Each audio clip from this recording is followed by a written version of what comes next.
हमारे पास जो last session था फिजिक्स का, उसमें हमने एक नया टॉपिक स्टार्ट किया था प्यारे बच्चों, वर्क, पावर एंड एनर्जी।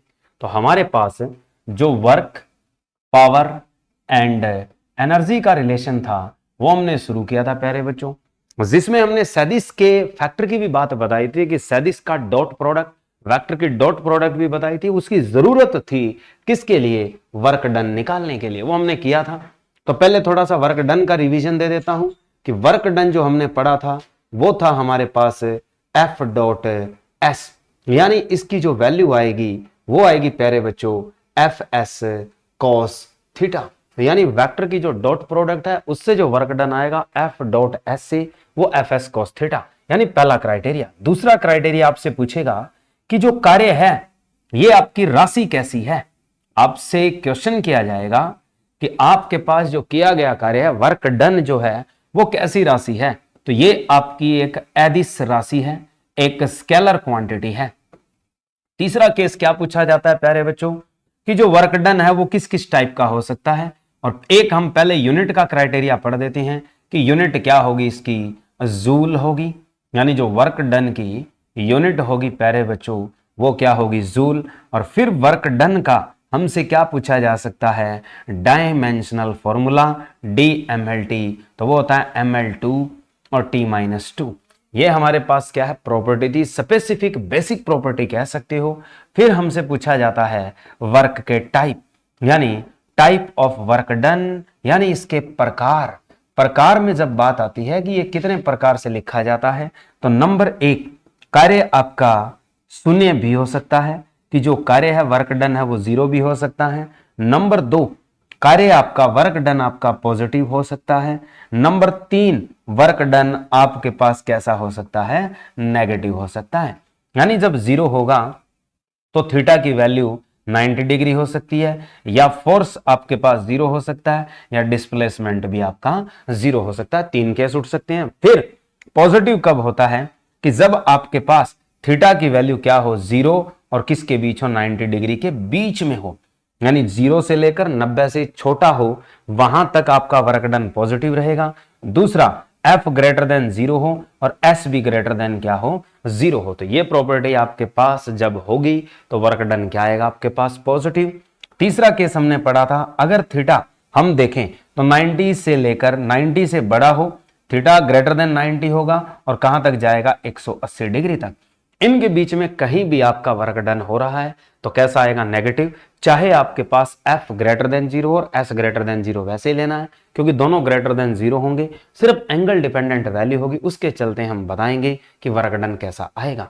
एक हमने डॉट प्रोडक्ट से निकाला था नंबर 4 टाइप। नंबर 4 टाइप हमने ये भी लिखा था कि जो वर्क डन है वो दो वेक्टर की डायरेक्ट डॉट से भी आ सकती है, कि जब फोर्स और डिस्प्लेसमेंट दोनों वेक्टर फॉर्म में आपको गिवन है तो आप अच्छे से क्या कर सकते हैं प्यारे बच्चों, वर्क डन निकाल सकते हैं, जिसके बेस मैंने न्यूमेरिकल भी करवाए थे, थीटा के बेस भी मैंने न्यूमेरिकल करवाए थे। अब आगे, अब जो बात आती है प्यारे बच्चों हमारे पास वो आती है एनर्जी की। यानी हमने वर्क डन पढ़ा, वर्क डन की कुछ इकाइयां भी होगी। पहले हम पावर कर लेते हैं कि व्हाट इज द पावर, यानी आपके पास पावर क्या है।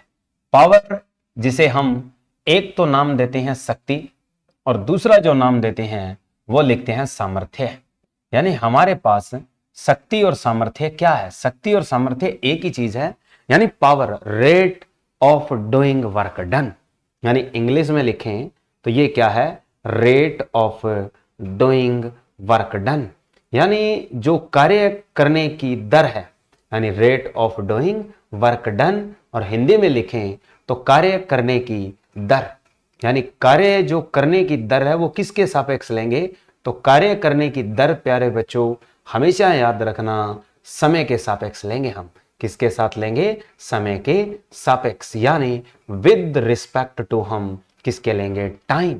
अब रेट, रेट जब लिखा जाएगा वर्क डन का तो उसे हम P से डिनोट करेंगे, और पावर क्या होगा आपके पास, कार्य, और बाय में क्या लेंगे आप, समय, यानी कार्य और बटे में क्या है, समय, यानी work done with respect to क्या हो, टाइम। तो ये आपके पास क्या होती है, शक्ति। अब यहां से क्वेश्चन बनता है एक प्यारे बच्चों कि ये तो हमने बात की साधारण लीनियर प्रॉपर्टी की, जिसमें फोर्स है, डिस्प्लेसमेंट है, वैद्युत अक्षेत्र में भी क्या है, शक्ति होती है, वो ऐसे याद रखनी है। कि दूसरा जो केस है प्यारे बच्चों, हम किस अक्षेत्र के लिए लेकर चलते हैं, वैद्युत अक्षेत्र के लिए। वैद्युत अक्षेत्र में आपका कार्य क्या होता है, ये बहुत इंपॉर्टेंट चीज है, वैसे हम इसको एनर्जी में भी पढ़ेंगे। तो वैद्युत अक्षेत्र का जो कार्य होता है वो आपका डिनोट कैसे होता है, यानी ये एनर्जी कैसे डिनोट की जाती है।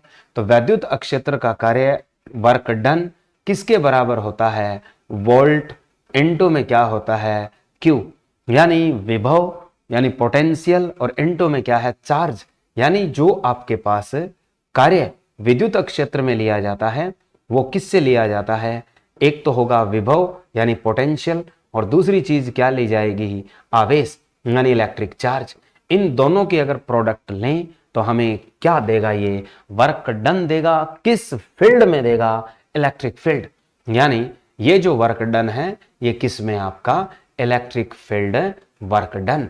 तो जो इलेक्ट्रिक फील्ड वर्क डन है वो आपके पास किससे डिनोट किया जाता है, W is equal to potential into charge, विभव गुणा में आवेश। इकाई दोनों जगह एक समान है, चाहे कार्य आपका फोर्स इंटू डिस्प्लेसमेंट हो, वहां भी जूल होता है, और यहां भी यूनिट क्या होगी, जूल, लेकिन निकालने का तरीका अलग है।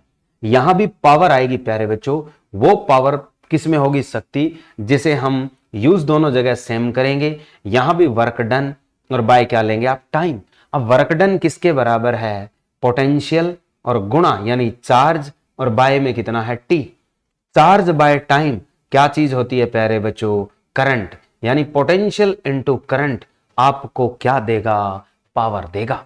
इसी तरीके से आप जानते हो थोड़ा सा प्यारे बच्चों कि विभव जो होता है, इलेक्ट्रिक फील्ड में इलेक्ट्रिसिटी में चले जाएं तो विभव बदल देंगे हम, यानी according to Ohm's law V बराबर क्या होता है, आई आर होता है। तो यहां V की जगह रख दो तो पावर क्या बन जाएगी आपके पास, आई आर, और इनटू में कितना है, आई। तो अब आपका फार्मूला बन गया प्यारे बच्चों, आई स्क्वेयर आर। ये पावर आ गई कब, जब आपको करंट और क्या दिया हुआ है, रेजिस्टेंस, और ये वोल्टेज है। ये किसके अकॉर्डिंग लिखी है आपने, ये आपने लिखा है प्यारे बच्चों ओहम्स लॉ, यानी जो ओहम का नियम है। ओम का नियम क्या होता है, ओम का नियम होता है कि voltage directly proportional to current, यानी potential difference directly proportional to current between two point of the circuit, यानी जो आपका विभव है वो अनुक्रमानुपाती होता है किसके, विद्युत धारा के, किसी परिपथ के दो सिरों के बीच, जब उसमें से विद्युत धारा कितनी चलती है, आई। तो ये तो जनरली बताया है प्यारे बच्चों, आपको याद रखना है कि किस तरीके से हम पावर दो जगह निकालते हैं। दूसरा आप इसको बदल भी सकते हो, एक केस ये भी ले सकते हो यहां से कि आपके पास आई को बदल दो, आई क्या हो जाएगा यहाँ पे V बाय आर, तो पावर क्या बन जाएगी, तो पावर आपके पास V बाय आर और इनटू में क्या लग जाएगा, V। तो यानी आपका नया फॉर्मूला बन गया V स्क्वेयर बाय आर। तो ये दो तीन फॉर्मूले किसके चलते हैं, इलेक्ट्रिक फील्ड और इलेक्ट्रिसिटी के चलते हैं। और ये जो फॉर्मूला लिखा है हमने लीनियर प्रॉपर्टी का लिखा है, जिसमें आपका कार्य किसी बल और विस्थापन से हो रहा है। अब बात आती है इसकी यूनिट, यानी जो पावर की यूनिट बनेगी, पावर की यूनिट यानी शक्ति की यूनिट हम क्या बनाएंगे, पावर की जो यूनिट होती है वो किस में लिखी जाती है, वॉट।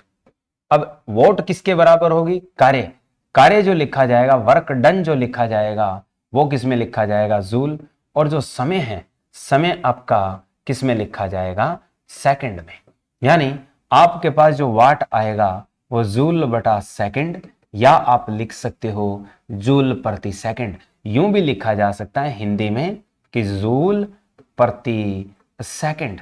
यानी आपसे पूछा जाए कि एक वाट कब पैदा होगा, कि एक वाट जो शक्ति है, एक वाट जो पावर है वो कब पैदा होगी, यानी 1 वाट प्रोड्यूस व्हेन, कि when work done is 1 joule in 1 second, यानी आपका कार्य 1 जूल 1 सेकंड में कंप्लीट हो, वो आपके पास क्या कहलाएगा, 1 वाट। तो 1 वाट आपकी शक्ति 1 जूल बटा क्या है, 1 सेकंड है। इसके बाद आपके पास कई बार यूनिट आती है बड़ी, तो बिगर यूनिट भी आती है, और एक जो आप घरों में मीटर रीडिंग देखते हो तो उसमें भी इस्तेमाल होती है किलोवाट। एसी लेके आते हो तो किलोवाट, फ्रिज लेके आते हो तो किलोवाट। यानी कोई भी इलेक्ट्रिक एप्लायंस आप घर में यूज करते हो, कोई भी विद्युत का उपकरण जब घर में यूज किया जाता है तो सबसे पहले हम उसके बाहर पढ़ते हैं कि इसके वाट क्या हैं, किलोवाट क्या हैं। तो किलोवाट का मतलब है आपके पास 1000 वाट। और इसी तरीके से प्यारे बच्चों, जो इंजन की सामर्थ्य होती है, जो इलेक्ट्रिक पावर जो जनरेट करता है इंजन, तो इंजन के लिए यूनिट लगती है एचपी। एचपी का मतलब क्या होता है? Horse power. यानी एचपी का मतलब क्या है? Horse power. और एक जो हॉर्स पावर है इसमें आपके पास वाट कितने होते हैं? 746 वाट। तो ये प्रॉपर्टी थी प्यारे बच्चों हमारे पास एक तरह से बताने की कि वाट क्या है। तो वाट सिंपली आप बता सकते हो किलोवाट में और हॉर्स पावर में। दूसरा आपके पास मेगावाट पूछता है। ज्यादातर आपने सुना होगा कि जो बड़ी बड़ी लाइनें आती हैं उनमें मेगावाट जनरेट होता है। तो मेगावाट का मतलब है 10 की पावर 6 वॉट। और इसी तरीके से प्यारे बच्चों वॉट की जब बात आती है तो गीगावाट यानी GW, गीगावाट क्या होता है? 10 की पावर 9 वॉट। तो इस तरीके से आप याद रख सकते हो प्यारे बच्चों, ये बिगर यूनिट्स हैं किसकी? पावर की या सामर्थ्य की। तो ये प्रॉपर्टी थी हमारे पास पावर की। अब बात आती है डीएमएलटी कि पावर का डीएमएलटी क्या बनेगा। कि जो पावर का डीएमएलटी बनेगा वो हम बनाएंगे किससे? जूल। और किससे बनाएंगे? सेकंड से। यानी जूल किसका है? कार्य का। इसकी जो डीएमएलटी होती है कार्य की वो होती है ml2 और t-2। और इसकी डीएमएलटी टाइम की क्या बनेगी? t।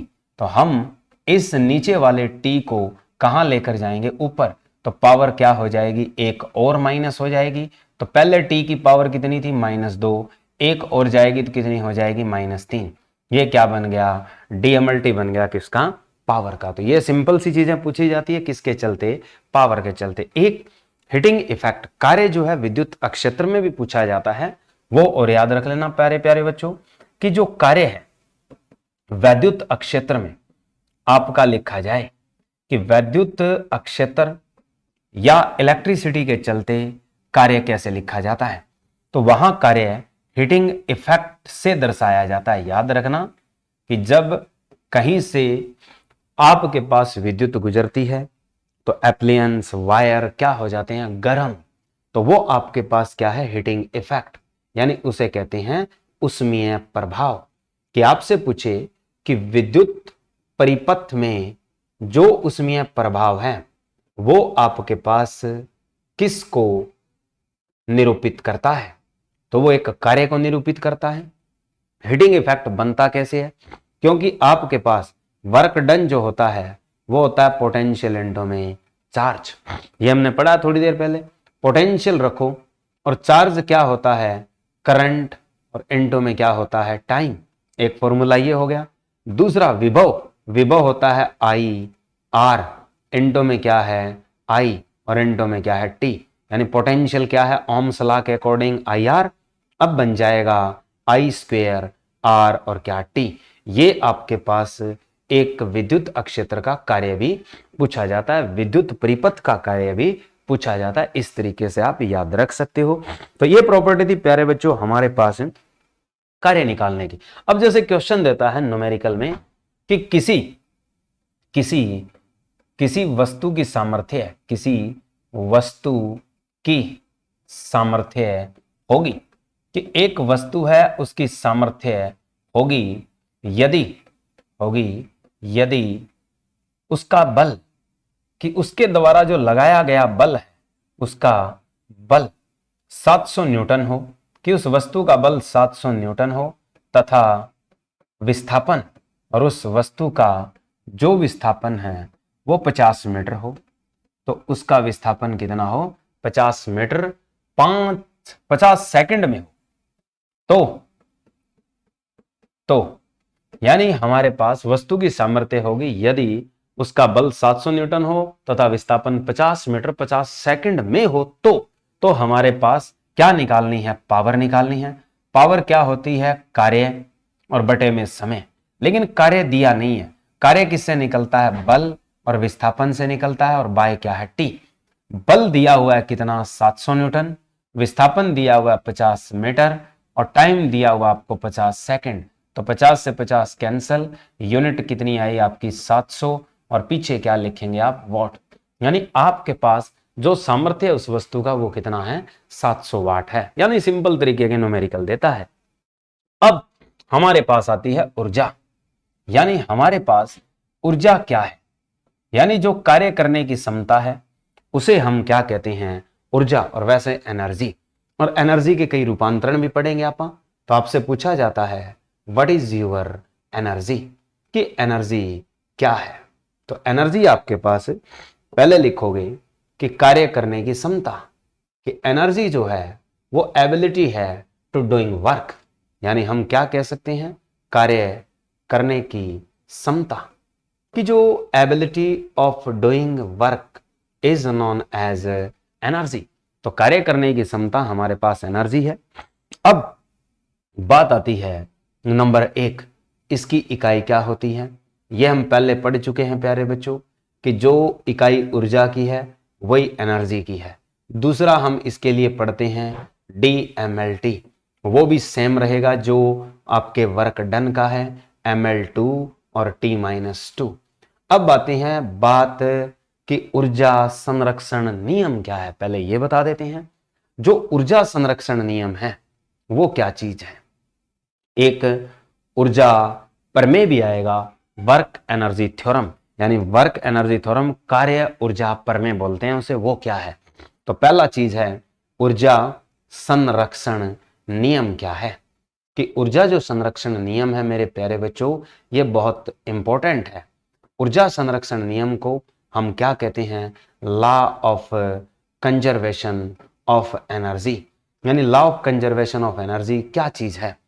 यानी ना ही तो ऊर्जा को बनाया जा सकता और ना ही नष्ट किया जा सकता, अपितु एक रूप से दूसरे रूप में बदला जा सकता है। यानी energy can neither be created and nor be destroyed but can change और convert one form to another form, तो which is known to be law of conservation of energy. यानी ऊर्जा को ना तो बनाया जा सकता है, ऊर्जा को ना तो बनाया जा सकता है, ना तो बनाया जा सकता है और ना ही नष्ट किया जा सकता है, ना ही नष्ट किया जा सकता है, अपितु एक रूप से दूसरे रूप में बदला जा सकता है, अपितु एक रूप से दूसरे रूप में बदला जा सकता है। यानी हमारे पास जो एनर्जी है उसको हम एक रूप से दूसरे रूप में बदल सकते हैं, तो उसमें क्या किया जा सकता है? बदला जा सकता है। तो हमारे पास जो एनर्जी का संरक्षण का नियम है, law of conservation of energy जो है वो आपके पास क्या था?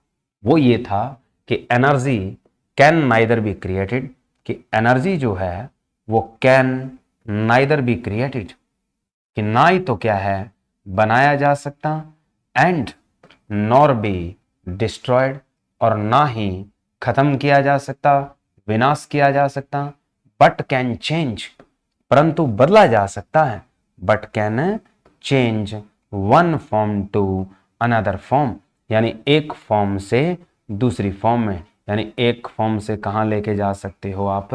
दूसरी फॉर्म में लेके जा सकते हो। वो हमारे पास क्या है? Law of conservation of energy है।